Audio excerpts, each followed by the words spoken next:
행복하십니까? 아, 네.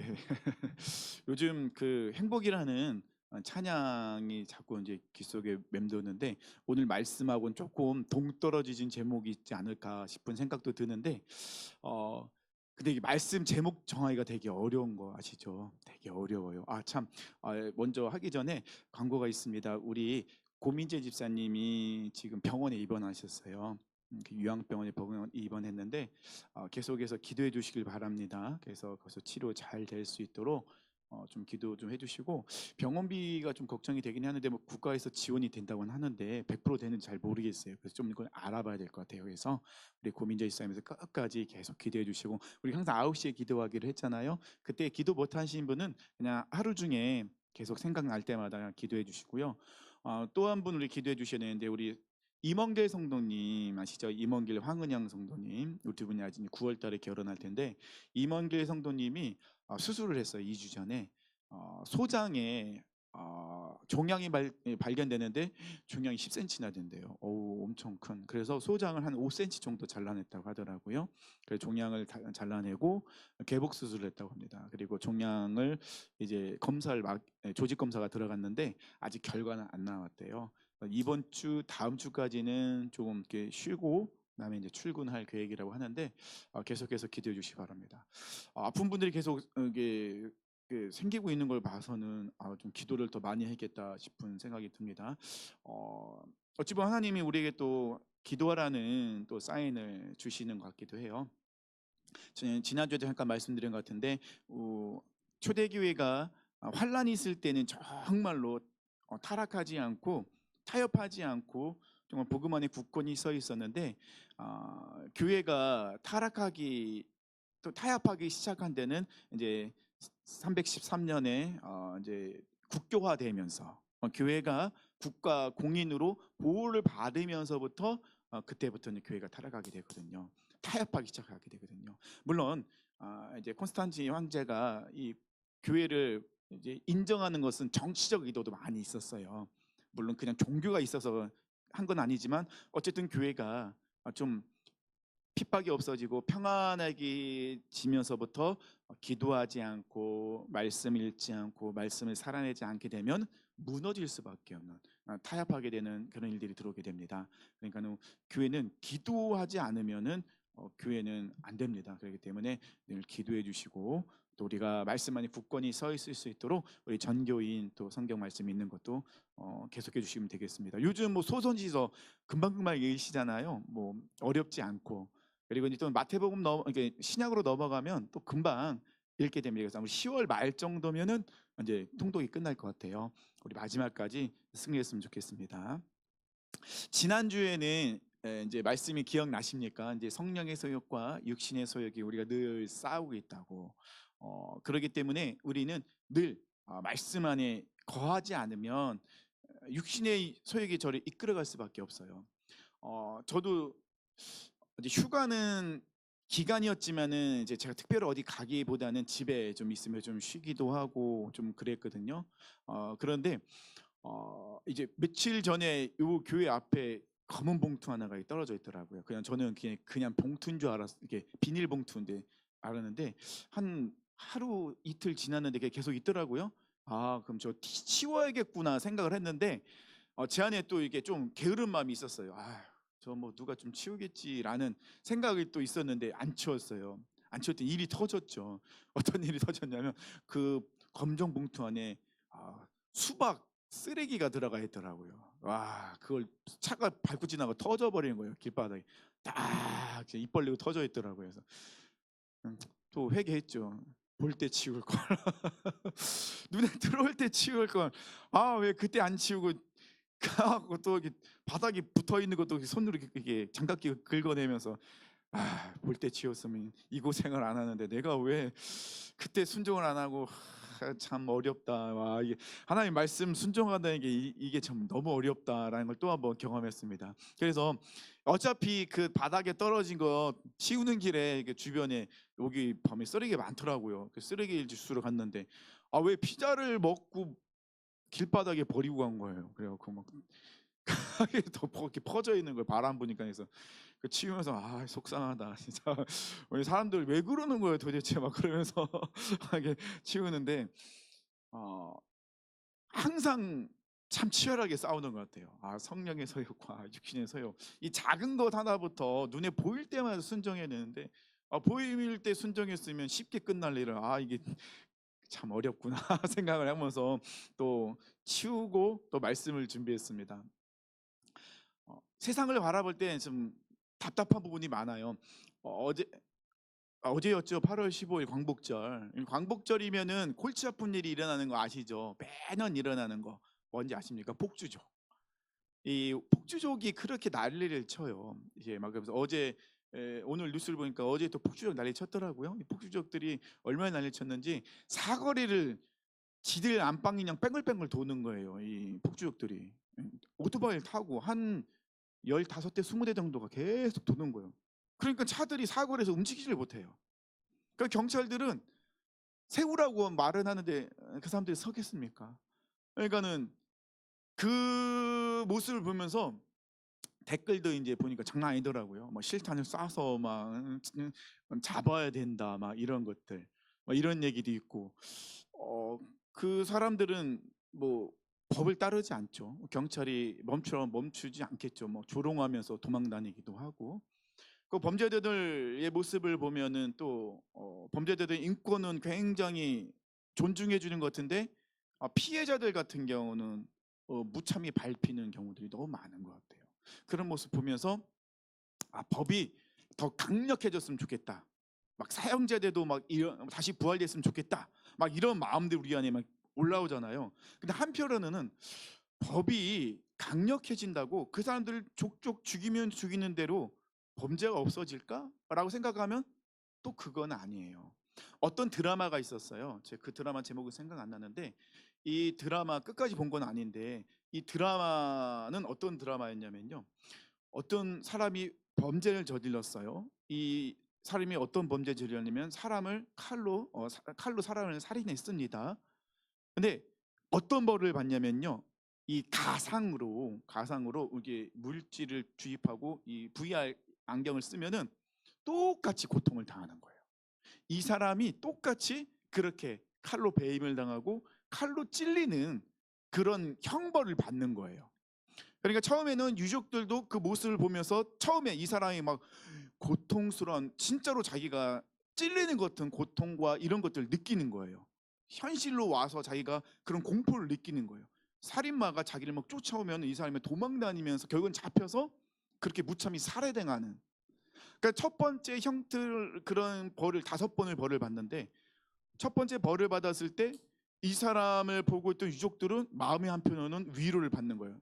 내 자녀가 그렇게 고통당한처럼 저 나쁜 놈도 고통을 당한다. 그런데 이 사람이 두 번째 이 고통의 자리를 끌려오는데 너무 두려움에 떠는 거예요. 왜냐면 그 끔찍한 형벌을 자기가 또 받아야 되니까. 근데 두 번째 이 사람이 그 똑같은 형벌을 받는데 막 거품을 물고 막 경기를 일으키는 거예요. 근데 이 두 번째까지 그 모습을 본 유족들이 세 번째는 더 이상 그 모습을 못 보는 거예요. 이 사람도 완전히 거의 정신이 실성되는 거고. 하지만 법이니까는 그렇게 고통을 당하는 거죠. 그런 모습을 보면서 한 세 번째까지 받으니까 네 번째는 유족들이 하지 말자고. 이거는 도저히 사람에게 할 짓이 아니라고. 물론 저 사람이 큰 죄를 지었고 내 자녀를 죽여서 저 사람도 똑같은 형벌을 받고 죽는 거 마땅하다고 생각이 되어지지만 이건 아닌 것 같다고. 이거는 사람한테 할 짓은 아닌 것 같다고. 그런 드라마, 영화였나 드라마 이런 모습이었다는 것입니다. 세상은 점점 악해져 가고 어, 점점 흉악 범죄가 늘어납니다. 사람들은 더 강력하게 어, 벌을 줘야 된다 하지만 근데 그 벌을 준다고 해서 형벌이 그 흉악범이 없어질까라고 생각하면 또 그건 아닌 것 같아요. 옛날에는 다른 이슬람 같은 경우에는 뭐 눈에는 눈, 이에는 이, 뭐 진짜 로 그렇게 막 태형에도 처하고 막 그런데 그래도 범죄는 일어나거든요. 그러면 이 사회가 왜 점점 더 이렇게 악해지고 또 정신적으로 좀 문제 있는 사람들이 왜 더 많아질까?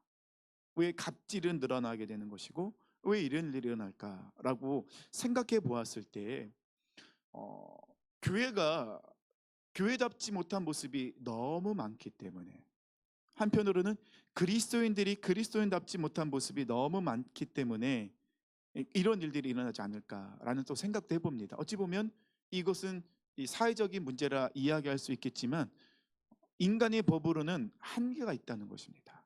아무리 극악무도한 사람들 아무리 큰 벌을 준다고 해도 더 교묘해지지, 그들이 그 벌 때문에 두려워서 범죄가 안 일어나지는 않더라는 것입니다. 그러니까 항상 이 찬반 이게 팽팽하죠. 그렇다면은 어, 교회가 교회다워진다면 또 그리스도인이 조금 더 그리스도인다워진다면 이런 문제도 해결될 수 있고 또 더 많은 사람들이 그 안에서 변화가 일어나지 않을까 생각을 해봅니다. 오늘 말씀에서는요, 사도들이 또 붙잡히게 됩니다. 근데 이 사도들이 붙잡힌 이유는 무엇이냐면요, 예수님을 전한다는 그 이유 하나만으로 이들은 붙잡혀 어려움을 당한다는 것입니다.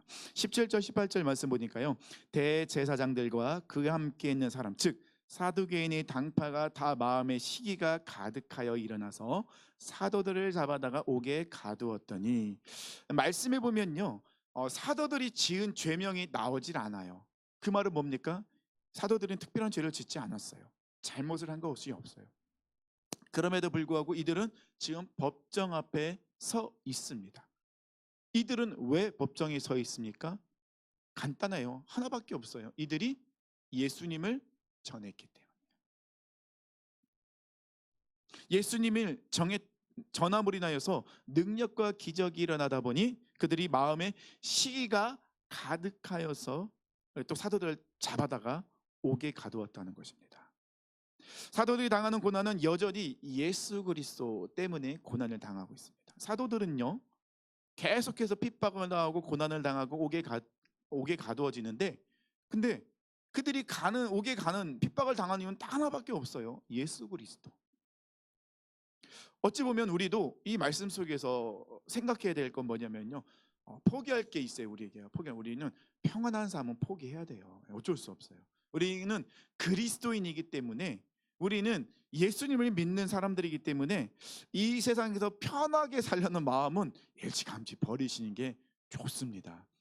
왜냐하면 우리는 그리스도인이기 때문에 세상이 우리를 바라볼 때 고운 시선으로 바라보지 않는다는 거예요.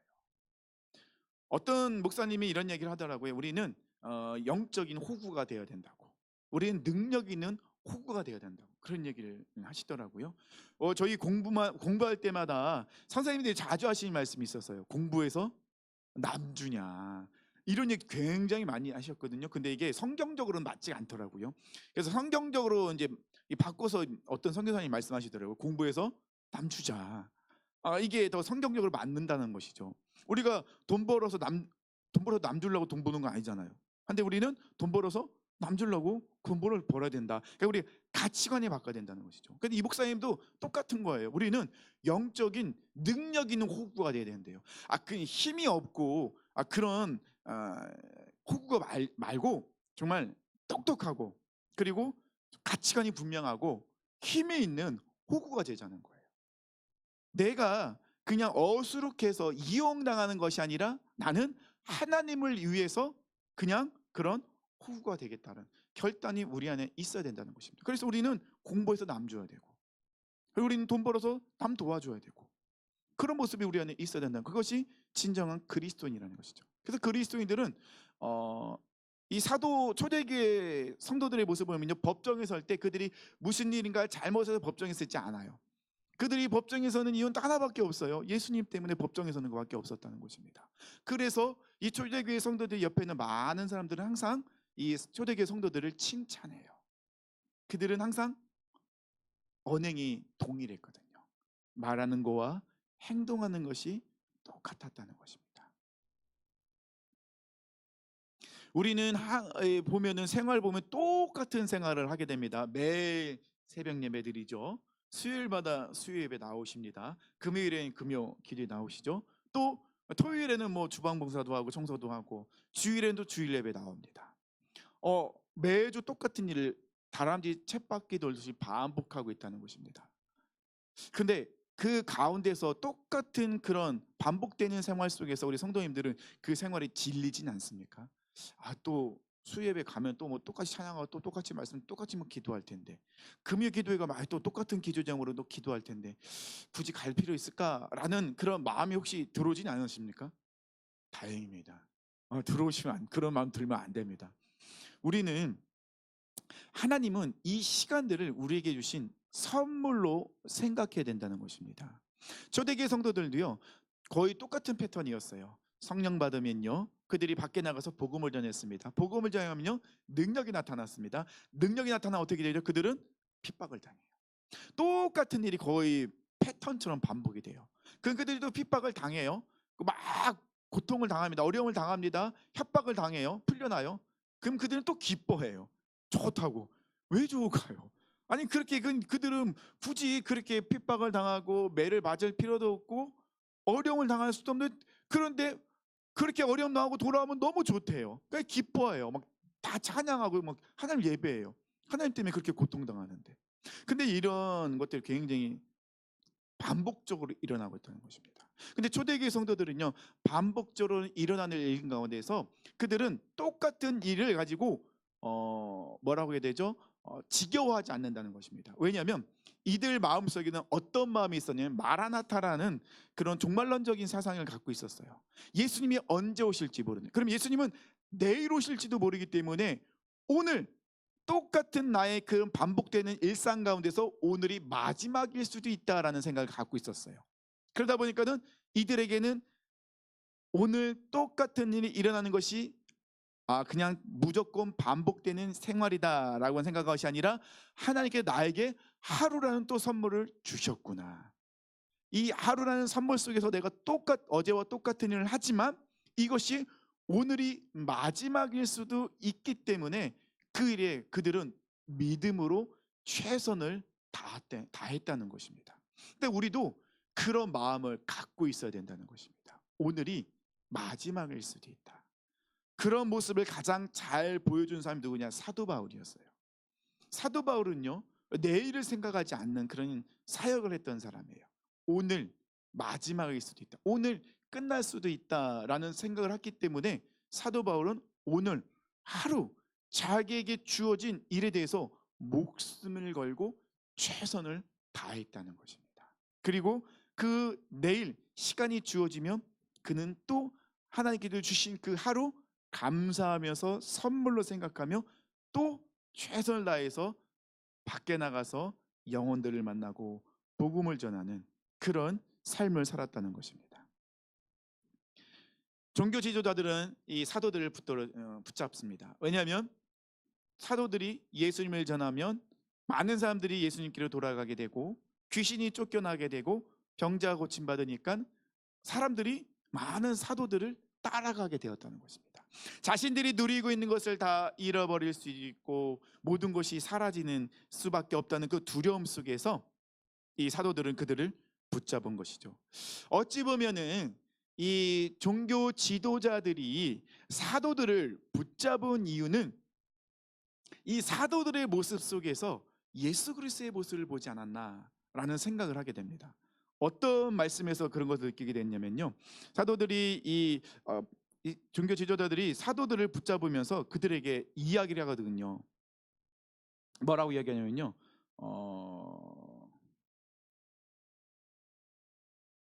잠깐만요. 제가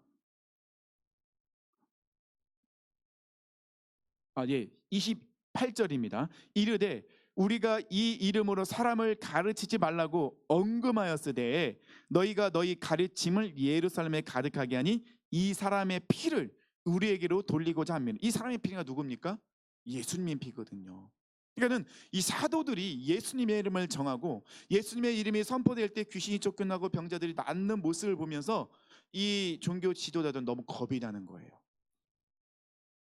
예수님의 제자들의 모습, 사도들의 모습 속에서 예수님의 모습을 보게 되는 거예요. 그러면서 어떤 두려움이 있었냐? 이들이 예수님을 죽이면서 했던 고백이 있거든요. 어떤 고백이 있죠? 이 본디오 빌라도가 예수에게는 죄가 없다 풀어주려고 했을 때 이 종교 지도자들이 이 주변에 있는 유대인들 막 마음을 격동시켜서 뭐라고 이야기하죠? 그 피를 우리와 우리 자손에게 돌려라. 그렇게 했거든요. 그러니까는 본디오 빌라도 당신은 죄가 없다. 이 사람은 신성 모독에 의해서 당연히 죽는 게 맞다. 그러니까 당신이 죄가 없다고 하는데 당신 죄가 아니다. 만약 이 사람이 의인인데 이 사람이 죽은 거다 그러면은 우리가 담당하겠다. 죗값을 우리가 치르겠다. 이런 무서운 말을 하고 있거든요. 근데 정말 예수님의 이름으로 예수님의 그 이름 가운데 능력이 나타나고 그 복음이 선포되며 많은 죽어가는 영혼들이 살아나고 하나님 나라가 막 확장되는 모습을 보니까는 이 사람들이 너무나 두려운 거예요. 자기네들이 한 말이 그들의 자신에게 그대로 내려올까봐, 자신들이 했던 그 저주가 자신들에게 임할까 너무 두려웠던 거예요. 그러니까는 사도들에게 이야기하죠. 너희들은 절대로 예수 그리스도를 전하지 마라. 왜냐하면 너희들이 예수님을 전해서 사람들이 막 따르고 그러면서 너희들이 마치 우리가 의인인 예수를 죽인 것처럼 너희들이 우리를 중상모략하고 있다. 예수를 전하지 마라. 자신들이 갖고 있는 힘으로 이 사도들을 찍어 누르면서 더 이상 복음을 전하지 못하도록 만들고 있다는 것입니다. 그러니까는 이 종교인들은, 이 종교 지도자들은 알고 있었어요. 너무 두렵다. 정말 예수가 진짜 하나님의 아들이고 구원자일 수도 있겠다라는 두려움이 그들 안에 있었어요. 그러면 그런 마음이 들어오면은 이 종교 지도자들이 받아들이면 되거든요. 근데 받아들이지 못해요. 왜냐면 그들은 벌써 죄로 인하여서 눈이, 귀가, 마음이, 영이 완전히 막혀 있기 때문에, 세상이 완전히 사로잡혀 있기 때문에 그들은 그 진리를 받아들이지 못하고 있다는 것입니다. 이때 베드로는 이야기하죠. 우리는 하나님께 순종하는 게 마땅하다. 너희들이 아무리 우리를 협박해도 우리는 굴하지 않겠다. 너희들이 십자가에 달아 죽인 예수 그리스도는 구원자다. 하나님이 그를 살리셨다. 그러니 우리는 이 일의 증인이고 이 예수를 전하는 것은 마땅하다. 너희들이 우리를 죽인다 할지라도 우리는 절대 굴하지 않는다. 이 33절 보니까 그들이 듣고 크게 노하여 사도들을 없이하고자 할세. 이제 이 종교 지도자들이 더 이상 이 사람들은 말이 안 통하는구나. 더 이상 말이 안 통하는구나. 그래서 예전에 우리 어머니 세대, 저희 어머니 세대는 그 예수 믿는 사람 예수쟁이라고 했잖아요. 말이 안 통하는 사람들, 어떤 말을 해도 통하지 않는 사람들, 예수쟁이들. 우리와 너무 다른 그런 사람들에서 예수쟁이라는 얘기를 많이 들었잖아요. 예수 믿는 사람들 굉장히 비하한 그런 말씀이지만, 그런 호칭이지만, 그렇지만은 한편으로는 당시에는 정말로 목숨 걸고 예수 믿는 사람들이 많았구나. 자신의 모든 것을 포기하고 믿는 예수 믿는 사람들이 많았구나. 그렇기 때문에 교회 안에 부흥이 일어날 수밖에 없었다는 것이죠. 생명이 있으면 생명은 다른 생명을 낳을 수밖에 없다는 것이죠. 살아 있으면 부흥되는 것은 당연한 거예요.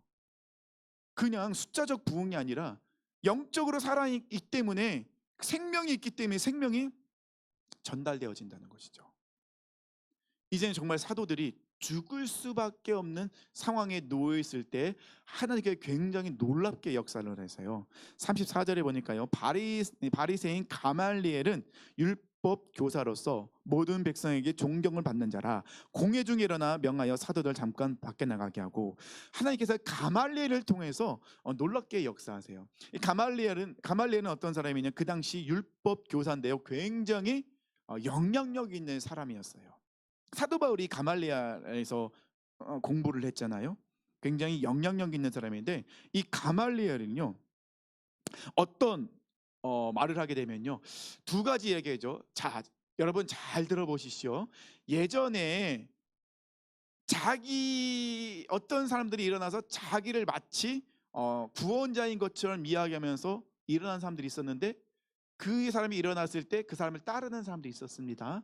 그런데 어떻게 되겠습니까? 그 사람이 죽자 그들을 따르는 사람이 다 흩어졌습니다. 그런 일이 두 번이나 있었다는 것이죠. 자, 이번 일도 여러분들을 잘 생각해야 됩니다. 만약에 사도들이 전하는 것이 사람에게서 났으면 얼마 지나지 않아 어떻게 된다고요? 없어질 것이다. 무너질 것이다. 사라질 것이다. 그들을 추앙하는 모든 것은 다 없어진다. 하지만 하나님께로부터 난 것이면 너희는 하나님을 대적하는 사람이다. 굉장히 논리적인 이야기잖아요. 그리고 또 한 가지, 이 가말리엘 사람은 굉장히 영향력 있는 학식이 있고 그런 사람이었기 때문에 많은 사람들이 이 가말리엘의 이야기를 들어보니까 맞는 말이거든요. 만약에 사람에게서 난 것이면은 얼마 지나지 않아 분명히 없어질 것이고, 하나님께로부터 난 것이면은 이들은 하나님을 대적하는 자가 된다는 것입니다. 그래서 이 사람들은 그 말을 듣고 사도들을 때리고 놓아주게 된다는 것입니다. 복음은, 그리고 복음으로 무장한 교회는 절대로 무너지지 않는다는 것입니다. 왜냐하면요, 예수님은 벌써 2000년 전에 돌아가셨어요. 그렇죠? 그러면 이 가말리엘의 말에 의하면은 그것은 끝나야 돼요. 더 이상 이어지면 안 된다는 것입니다. 그런데 놀랍게도 복음은요, 예루살렘에 머무는 것으로 아니라 어떻게 됩니까? 전 세계로 뻗어나가게 되었다는 것입니다. 신기하게도 복음이 들어가 있는 곳에는 놀라운 부흥이 일어나게 되었다는 것입니다. 그리고 복음이 들어가지 않은 곳은 여전히 힘든 생활을 할 수밖에 없다는 것입니다. 그러면 예수님은 분명한 진리라는 것이 확실하다는 것이죠. 그런데 문제는 예수 그리스도가 분명한 진리인데 교회 안에서도 이 진리이신 예수 그리스도가 아닌 것을 붙잡고 있는 경우가 너무 많다는 것입니다. 많은 그리스도인들이 나는 예수님을 믿는 하나님의 사람입니다, 그리스도인입니다 라고 입으로 고백은 하지만 그들의 생활 속에서는, 그들의 모습 속에서는 그런 모습들이 없는 경우가 너무 많다는 것입니다. 프랑스는 피해혁명이라고 하지만은 영국은 명예혁명이라고 합니다. 왜냐하면 복음으로 또 그 신앙 안에서 혁명이 일어남으로 인하여서 정말 끔찍한 일보다는 놀랍게 변화되는 일들이 일어나게 되죠. 영국 가운데 부흥이 일어났을 때 그 사회 전반적인 개혁이 일어날 수밖에 없게 되었다는 것입니다. 일본도 우리나라보다 먼저 복음을 받아들였어요. 일본이 우리나라보다 먼저 복음을 받아들였는데 일본은 교회가 많이 무너졌어요. 교회가 많이 무너졌던 이유 중에 하나는, 여러 가지 이유가 있겠지만 중에 하나는 사람들이 교회로 모이질 않게 되었어요. 교회에 모여서 하나님을 찬양하고 경배하고 예배하고 삶을 나누고 또 그런 은혜를 나눔으로 인해서 서로 도전받고 또 삶의 자리를 돌아가서는 그런 말씀을 살아내는 그런 노력들이 필요했는데, 그런데 일본 교회 안에는 그런 모이지 않는, 그냥 가까운 데서 뭐 그냥 뭐 예수님 믿는 사람끼리 모여서 모임 갖고 그건데 예배 드리면 그것도 예배지 않겠느냐라는 그런 운동이 일어나면서 교회가 무너지게 되었다는 것입니다. 교회가 교회답다는 것은 어떤 모습일까요? 그리스도인이 그리스도인답다는 모습은 어떤 모습일까요? 그래서 우리 많은 분들이 교회가 개혁이 일어날 그런 모습이 된다고 하면은 많은 분들이 외치는 게 뭡니까? 초대교회의 모습으로 돌아가자라는 이야기를 많이 하게 됩니다. 그럼 초대교회의 모습은 어떤 모습이었냐는 것입니다. 초대교회 성도들은 어떤 모습이었냐는 것이죠. 우리가 계속해서 사도행전 말씀을 볼 때 초대교회 성도들의 모습은 첫 번째는 성령 충만했다는 거예요. 두 번째는요, 그들은 철저하게 예수 그리스도의 중심의 삶을 살았다는 것입니다. 그들은 세상과 타협하지 않는 그런 모습이었었어요. 오늘 본문의 말씀에서도요. 그들은 정말로 큰 어려움을 당했어요. 예수님 믿는 것 때문에요. 그래서 매 맞기도 하고 그들은 더 이상 예수님을 전하지 말라고 그렇게 경고를 받게 됩니다. 40절을 보니까 그들이 옳게 여겨 사도들을 불러 책찍질하며 예수의 이름으로 말하는 것을 금하고 놓으니 사도들은 그 이름을 위하여 능력받는 일에 합당한 자로 여기심을 받아 기뻐하면서 공회 앞에 떠나니라. 그들은요 예수님을 고백하고 예수님을 믿고 예수님을 전하는 이유만으로 그들은 채찍이 맞았어요. 근데 웃긴 게요 채찍이 맞으면서 그들은 기뻐하고 있어요. 그러니까 그들의 모습은 우리가 쉽게 조금 세상적으로 얘기하면 미쳤죠. 채찍 맞는데 웃으면서 채찍을 맞는 거잖아요. 그러면 그들이 채찍이 맞으면서 기뻐했던 이유가 뭐죠?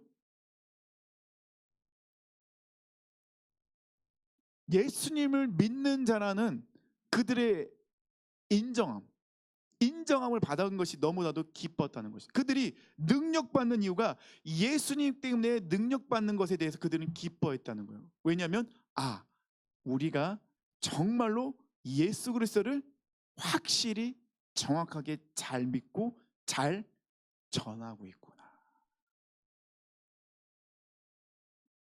우리가 예수님을 믿는 자로서 예수님이 우리를 부인하지 아니하신 것처럼 우리 또한 예수님을 부인하지 않은 것이 너무나도 기뻤다는 거예요. 고통 앞에서 치욕 앞에서 죽음 앞에서 우리가 예수 그리스도를 부인하지 않은 것이 이들은 너무 기뻤던 거예요. 우리는 세상과 타협하지 않고 있다. 육신의 소욕과 성령의 소욕 가운데 오늘도 우리는 성령의 소욕에 순종하여 우리는 승리했다. 이것이 이들에게 너무나도 큰 기쁨이었다는 것입니다. 그래서 42절 보니까요. 그들이 날마다 성전에 있든지 집에 있든지 예수는 그리스도라고 가르치기와 전도하기를 그치지 아니하니라. 교회가 교회답다는 거, 그리스도인이 그리스도인답다는 건요. 뭡니까? 간단해요. 그 안에 예수 그리스도가 있냐 없냐. 그들이 여전히 어떤 가치관을 가지고 살아가고 있는가. 그냥 단순히 교회 확장과 그냥 사람들이 많아지는 것에 대한 포커스를 두고 있느냐, 성도들이 정말로 성도로서의 삶을 살기 위해서 몸부림치는 것에 집중하고 있느냐, 이것에 대해서 얼마나 우리 교회는 그것에 신경을 쓰고 있을까요? 내 삶 속에서 비춰볼 때 나는 하나님께 나에게 하루라는 선물을 주셨는데 이 하루를 살아가면서 정말 나는 그리스도인답게 예수님이 나를 부인하지 아니하셨는데 나 또한 예수님을 부인하지 않고 예수님 중심의 삶을 살고 있는지 그것을 늘 생각하고 점검하고 말씀으로 그것을 비춰보는 모습이 진정한 그리스도인의 모습이라는 것입니다. 그것이 바로 영적 대각성 운동이겠죠. 많은 교회들이 제자 훈련을 하고 있습니다. 우리 교회도 제자 훈련을 하려고 해요. 근데 나는 제자 훈련을 못 받았기 때문에 나는 제자로서 삶을 살지 못하고 있다라고 이야기할 수 있을까요? 그렇게 이야기할 수 있는 것은 아니라는 것이죠. 그런 제자들은요, 초대기 성도들은요, 제대로 제자 훈련 받지 못했는데 그들은 제자로서 삶을 살았거든요. 그러면 그들은 제자 훈련을 받지 못했는데 어떻게 제자로서 삶을 살았냐는 거예요. 그들은 어떤 모습이었길래 그런 제자의 모습을 살아갔냐는 것이죠. 그럼 우리 성도들은요, 지금 제자 훈련을 하고 있는 거예요. 첫 번째, 우리는 뭐 하고 있습니까? 성경을 읽고 있잖아요. 두 번째, 우리는 무엇을 하고 있습니까? 기도를 하고 있잖아요. 그리고 우리는 또 무엇을 합니까? 우리는 계속 우리 삶을 뒤돌아보자는 말씀을 듣고 그 말씀을 생각하면서 우리 삶을 자꾸 뒤돌아보잖아요. 그래서 세상 속에서 계속해서 하나님의 사람으로 살아가자고 몸부림치고 그리고 손해가 보고 억울한 일이 있어도 나는 하나님을 믿는 사람이기 때문에 그것을 그냥 감내한다는 것입니다. 내 힘으로 그것을 바꾸려고 하고 그것을 뒤집으려 하지 않고 그 가운데서 기도하면서 그 영혼을 위해서 포기하고 내려놓는 모습, 이런 훈련을 받고 이런 생각을 하는 것이 그게 제자로서의 삶을 살아가는 모습이라는 것입니다. 제자로 해서 특별히 훈련받고 제자 대학을 졸업해야지만이 나는 제자다라고 이야기할 수 있을 거 아니에요. 아무리 훈련받고 아무리 많은 것을 알아도 삶을 살아내지 못하면 그 사람 제자로 이야기할 수 없어요. 머리만 커졌을 뿐이지 어떻게 제자를 할 수 있습니까? 한데 많은 것은 모르고 성경에 대해서 많은 지식이 없다 할지라도 그 안에 예수님이 말씀하실 때마다 그 예수님의 말씀에 순종하여 이 제자들 때문에, 예수님 때문에 핍박당하고 예수님 때문에 내가 포기하고 예수님 때문에 내가 어려움을 당한다 할지라도 예수님이 나를 포기하지 아니하신 것처럼 나도 예수님 포기하지 않았습니다라고 고백하고 그런 삶을 살아내는 것이 진정한 우리 제자의 모습이라는 것입니다. 사도행전 5장 마무리는 제자로서의 모습이 어떤 모습인지 우리에게 말씀하고 있다는 것입니다. 우리 사랑하는 성도님들, 이런 제자로서의 모습을 정말 살아가고 계십니까? 어떤 목사님이 이런 간증을 하셨습니다. 비행기를 타고 갔는데요, 옆에 어떤 아프리카 사람이 앉았대요. 이 목사님이 이제 피곤하니까 잠을 자다가 성경을 보다가 문득 이 옆에 있는 분과 이야기하고 싶은 마음이 들어서 이제 이야기를 하기 시작하는데, 근데 이 옆에 계신 분이 사고를 당해서 이제 실명한 상태였다는 것입니다. 그래서 이런 얘기 저런 얘기 하다니까 이분한테 복음을 전했으면 좋겠다 라고 하면서 자기 이야기를 하고 그 사람 이야기를 하다가 이제 이 목사님이 이제 복음을 전할 때가 됐다고 생각해서 자기가 이제 목사랑을 밝히면서 그리스도인이라는 걸 밝히니까 갑자기 이 옆에 있는 아프리카 그 사람의 안색이 변하더래요. 그러면서 하는 말이가 무엇이냐면, 우리 지역에 선교사들이 들어와서 아주 못된 짓을 너무 많이 했대요. 선교사들이 들어와서 아주 불법을 행하고 못된 짓을 너무 많이 못된 짓을 많이 해서 그 자기 지역에 있는 그 친척과 동포들이 너무 큰 어려움을 당했다는 것입니다. 그래서 나는 예수님 믿고 싶지 않다. 그래서 이 목사님이 아니다. 예수님은 그런 분이 아니시다. 뭐 그런 사람도 있고 그렇지 않은 사람도 있다라고 그렇게 설득을 하는데 이 사람이 절대 마음의 문을 열지 않더래요. 예수님 믿는 사람은 다 나쁘다. 선교사라는 사람이 와서 그런 짓을 했는데 내가 어떻게 예수를 믿을 수 있느냐. 그러면서 마음의 문을 닫고 절대 받아들이지 않더래요. 그래서 이 목사님이 1장에 그렇게 기록했다고 합니다. 나는 하나님, 저는 그런 사람이 되지 않게 도와주시옵소서. 나 때문에 복음의 문이 닫히지 않게 하옵소서. 이 고백을 누가 했냐면은 우리 레디컬슨 목사님, 복음이 울다라는 책을 쓰시면서 거간에게 간증을 하셨더라고요. 우리 사랑하는 성도님들은 정말 그리스도인답게 살아가십니까?